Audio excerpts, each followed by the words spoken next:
পরোপকারের কথা বলছিস তো, তুই তো জানিস এই ব্যাপারে আমার নেচার কিরকম। আরে সেই দিনকে যে লোকসভা ভোটে একটা বয়স্ক ভদ্রলোক বাটন প্রেস করতে পারছে না, দাঁড়াতেই পারছে না, সেইখানে আমি ওনার হয়ে ভোটটা দিয়ে দিলাম। জানিস, ওনার বলতে হয়নি যে উনি কোথায় দেবে, কারণ আমি জানি যে উনি কোথায় দিত, তাই আমি প্রেস করেছি। ভাই এই জিনিসটা না আমার মধ্যেও রয়েছে জানিস তো।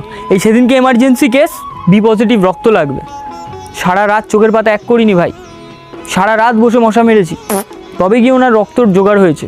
শোন, এটা তো অনেক ছোট্ট বিষয়। এই যে সেদিনকে রেমাল ঘূর্ণিঝড়টা হলো, একজনের বাড়ির সব কিছু উড়ে যাচ্ছিলো, আসবাবপত্র, টাকা পয়সা, আমি কিচ্ছু ছাড়িনি।